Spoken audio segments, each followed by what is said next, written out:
cuma di Mekah. Di luar Mekah, segala sesuatu milik dia. Makanya ada kalimatnya Tuhan semesta alam. Jadi gitu. Nah, kalau di ayat itu bicara begitu. Yang namanya segala sesuatu itu bukan hanya Mekah, tapi semuanya, kan gitu. An-Naml. An-Naml. Oke. Surat An-Naml nomor 91. Apa Tuhan negeri Mekah gitu. Berapa surah, berapa ayat berapa? Silakan. Rasanya kan kalau saya nanya, yang nanya Kristen kan nggak asik juga gitu. Nanti nggak seimbang. Terserah kan. Ya, bagusnya kalau kita ya satu-satu ya berani bertanya, berani ditanya, itu aja nya. Iya, silakan. Oke, saya mau bertanya nih Pak Ustadz. Di surat An-Naml. Saya kurang tahu bacanya apa gimana. Surat An-Naml. An-Naml. Itu bacanya surat baca apa nah? An-Naml. An-Naml.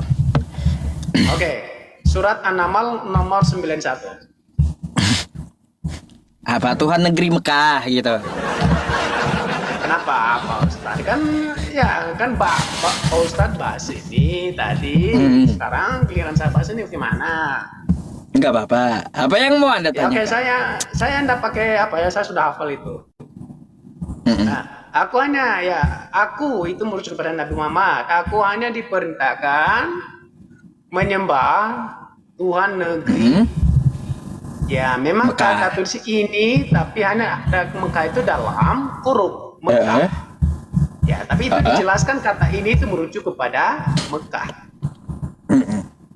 Ya, berarti Tuhannya Nabi Muhammad itu berada di negeri tanah Mekah. Negeri Mekah.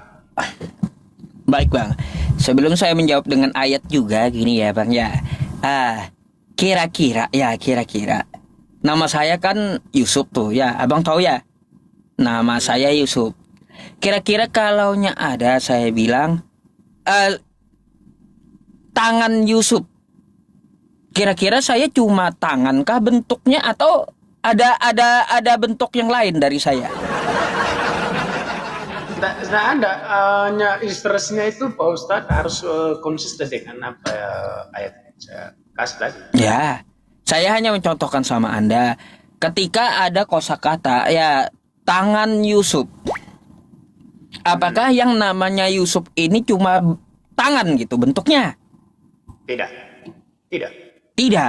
Kan ada kepala, ada kaki, kan kayak gitu.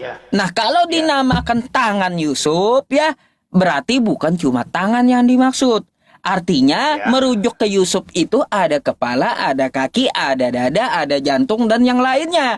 Begitu juga Al-Qur'an itu menyebutkan ya innama, kan kayak gitu. Langsung aja ya. Tuhan negeri Mekah. Artinya Tuhan itu bukan cuma memiliki Mekah. Kalau kita melihat ke ayat yang lain, coba Anda buka ya Al-Fatihah ayat 2. Nih. Alhamdulillahirabbil alamin. Segala puji bagi Allah, Tuhan semesta alam. Gitu. Jadi kalaunya merujuk ke Mekah itu bukan cuma Tuhan di Mekah, tapi ya yang namanya Tuhan itu seluruh alam gitu Bang maksudnya.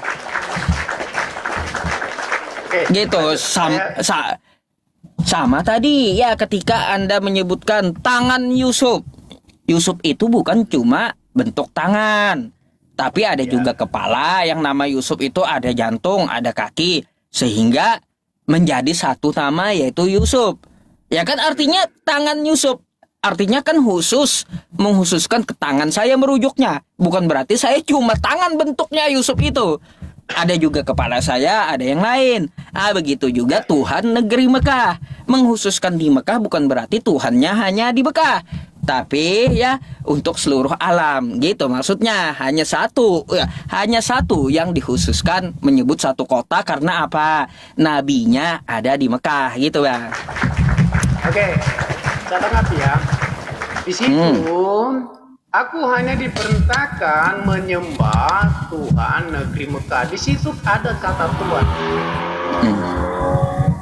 Seperti sebentar. Ya. Kata Tuhan di situ, apakah kehadirannya sepenuhnya di situ yang disembah oleh Nabi Muhammad atau sebagian? Jadi Tuhan itu bang, ya saya kasih tahu abang, Tuhan itu tidak terbagi-bagi. Gitu. Maksudnya begini, Beb. Pak Ustadz mengatakan tadi, kalau tangan saya ini, tangan Yusuf ini apakah dibentuk katakan Yusuf? Enggak kan? Kalau kamu menganalogikan seperti itu, sekarang Tuhan yang di Mesir, di Mesir, Tuhan yang di Mekah, di negeri Mekah itu, apakah sepenuhnya adalah Tuhan atau bagaimana? Jadi Tuhan yang di negeri Mekah itu sepenuhnya adalah Tuhan semesta alam, iya. Tuh, itu kan sudah ada catatan yang ada di tanah Megeri itu loh. Maksudnya jangan dibawa ke semesta alam dulu loh. Oh, gimana? Tuhannya begini, kan Nabi Muhammad di Mekah. siapa? Mekah. Maksudnya begini, Tuhan hanya diperintahkan untuk menyembah Tuhan negeri yang ada di Mekah itu. Begitu maksudnya? Jadi atau bagaimana? Jadi Nabi Muhammad tuh ada di Mekah ya. Dia diperintahkan menyembah Tuhan negeri Mekah, bukan berarti Tuhan hanya di Mekah, bukan. Tapi ada segala sesuatu miliknya itu loh, ada di bawah itu misalnya. Itu. Kenapa? Nah itu Jadi kalau itu merujuk kepada negeri itu loh. Gagasan pertama itu adalah Tuhan negeri Mekah. Nah itu gagasan pertama. Nah itu merujuk pada segala sesuatu. Bang, apakah yang namanya segala sesuatu itu hanya ada di Mekah? Nah kalau di ayat itu bicara begitu. Yang namanya segala sesuatu itu bukan hanya Mekah, tapi semuanya, kan gitu. Ya, sudah tahu tuh abang begitu. Ya. Nah, bisa sudah tahu gitu loh. Ya, sudah tahu yang namanya segala sesuatu itu bukan cuma di Mekah, tapi ada juga di luar Mekah dan di alam yang lain, kan kayak gitu. Namanya aja segala sesuatu. Dan merujuk ke situ Pak Ustadz. Kan gagasan pertama adalah Tuhan di negeri Mekah itu segala sesuatu yang ada di negeri Mekah itu loh, segala sesuatu di situ loh. Tidak ada dibicarakan di luar situ. Tidak ada dibicarakan luar itu. Hanya bicara di konteks gagasan pertama Tuhan negeri Mekah itu. Baik, saya bukakan aja udah buat Anda ya. Silakan buka aja. Ya, nggak apa-apa. Itu. Hafal ayatnya. Nah, kalau saya tanya bunyinya kayak gimana bingung nanti. Kalau bahasa sabar ya. Saya nggak tahu. Untuk Arabnya nggak tahu. Ya, bentar. Saya bukakan dulu. Saya buka Al-Quran dari NU aja nih. Surah An-Naml. Bentar, adukan, As-Fusilat, Az-Zumar, Sot, Saba, Sajadah. Nih. Sabar.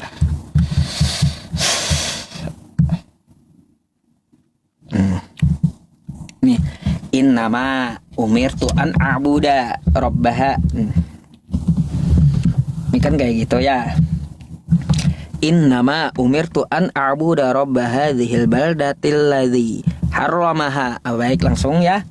Nih, harramaha itu negeri Mekah kan. Sesungguhnya aku Muhammad ya hanya diperintahkan untuk menyembah Tuhan negeri Mekah yang telah menjadikannya suci dan memiliki segala sesuatu.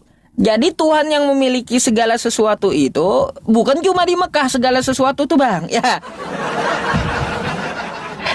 Kan kayak gitu, kullu syai' ya memiliki segala sesuatu. Artinya yang di luar Mekah pun dia miliki. Sesuatu yang di luar Mekah, kullu syai' ya itu artinya milik dia. Makanya saya bilang sama abang dia bukan cuma Tuhan di negeri Mekah, tapi dia Tuhan seluruh alam seperti surah Al-Fatihah tadi. Tuhan yang memiliki semuanya, segala sesuatu di luar Mekah. Makanya Tuhan semesta alam disebutnya. Nah, terus bang di sini juga ya Anda perlu tahu ya tidak ada ya Tuhan negeri Mekah ini hanya Mekah dimilikinya, enggak ada kosakata hanya Tuhan di Mekah, nggak ada. Tapi dalam kurung itu Oke. ada kan? Apa nggak ada dalam kurung? Dalam kurung Nabi Muhammad. Haromaha ini bang, ya kalaunya mau kita terjemahkan secara luas, bukan cuma Mekah, Madinah itu juga negeri kota haram, kota suci. Lalu yang menerjemah itu siapa Pak Ustadz? Ini kan penghususan Haromaha Mekah, karena Nabi Muhammad di Mekah. Apakah dibantah? Terus enggak, karena apa? Robba hadhil baldatil ladzi, ya balad ini kota di sini yang dimaksud. Kota-kota yang disucikan orang-orang. Ah gitu.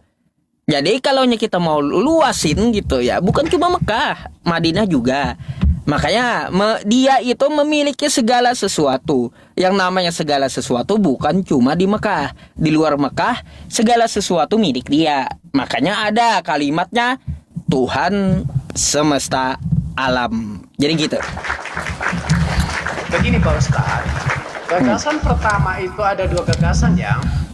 Gagasan pertama itu adalah aku hanya diperintahkan. Aku hanya diperintahkan itu secara terkhusus atau secara umum? Baik, dikhususkan untuk siapa tuh? Akunya siapa? Nabi Muhammad Ya, diperintahkan. Nabi Muhammad. Iya, aku hanya diperintahkan ya. Sekarang saya mau tanya dulu. Menyembah Tuhan itu secara khusus atau secara universal? Baik, akunya itu kan Nabi Muhammad kan? Ya, silakan. Ya, Ada nggak Nabi Muhammad di Indonesia? nggak ada. Nggak ada kan?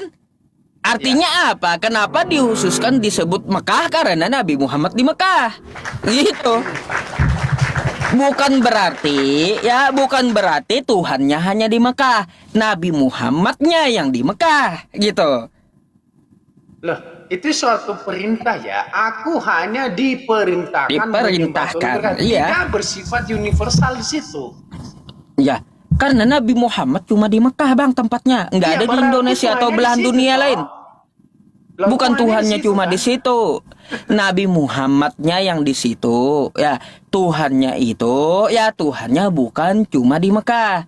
Tapi segala sesuatu di luar Mekah itu milik dia. Nah, kata segala sesuatu yang di bawah itu merujuk kepada gagasan pertama, baik gagasan pertama dan gagasan kedua. Bang, Anda ngerti kan kosakata dan? Dan? Ya, dan ya. Dan kenapa? Dan memiliki, dan memiliki segala sesuatu. Ya. Iya, dan memiliki segala sesuatu itu karena dari perintah. Ya, perintah kepada Nabi Muhammad itu kepada Nabi bukan bang. Mekah. Bukan. Gimana? Konteksnya innama umirtu sampai haromaha. Wa ini dan ini beda lagi. Bukan menceritakan ini lagi. Karena wa ini waw atop. Artinya ya menceritakan hal lain di luar Mekah sudah. Ini kan kosakatanya walahu kulla syai di luar Mekah ya. Makanya makanya dilihat ya kosakata Arabnya. Awal ini ayat ini sampai sini menceritakan tentang Nabi Muhammad ya. Habis itu walahu kulla syai ini ya menceritakan Tuhan di luar Mekah yang memiliki segala sesuatu. Kan di situ dapat dipahami udah. Nah, ya oke lah. Itu kan urusannya Pak Ustadz untuk hal itu ya. Sama dengan apa yang saya jawab tadi ya udah. Biarlah ya inilah orang yang dibawa nanti gitu loh.